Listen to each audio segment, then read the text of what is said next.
body is filming me right here, transferring onto the first I transfer from my wheelchair onto the sofa, and then I transfer from the sofa onto the floor.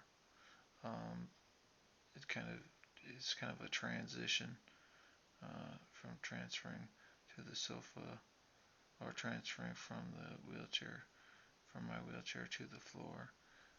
It makes it a little bit more smooth.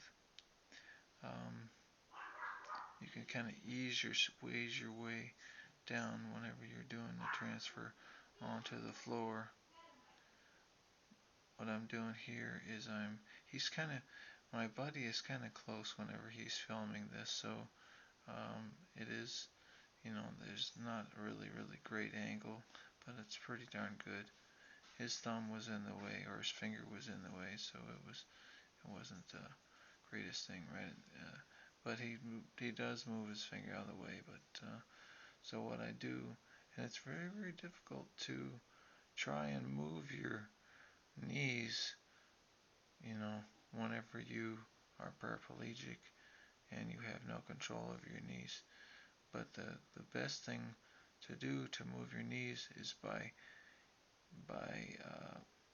moving your hip flexors, or your left hip, trying to lift your left hip up, okay, or trying to lift your right hip up.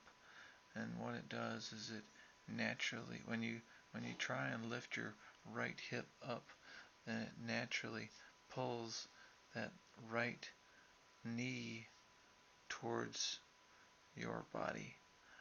So if I lift up my left hip, then I would naturally pull my left knee forward, or the direction that I'm trying to go. Usually it would go forward. If I'm leaning forward with my body, and if I try and lift up my left hip, then my left knee will just kind of drag itself forward and go and move um, in the direction of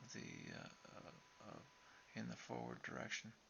What I'm trying to do here is I'm trying to transfer back onto the ground. I don't want to break my bones or anything like that, and I think I do have pretty strong bone structure, but which is actually not very common, because as you get older and you don't use your legs, you don't put weight, you aren't weight bearing on your bones, then they get then you get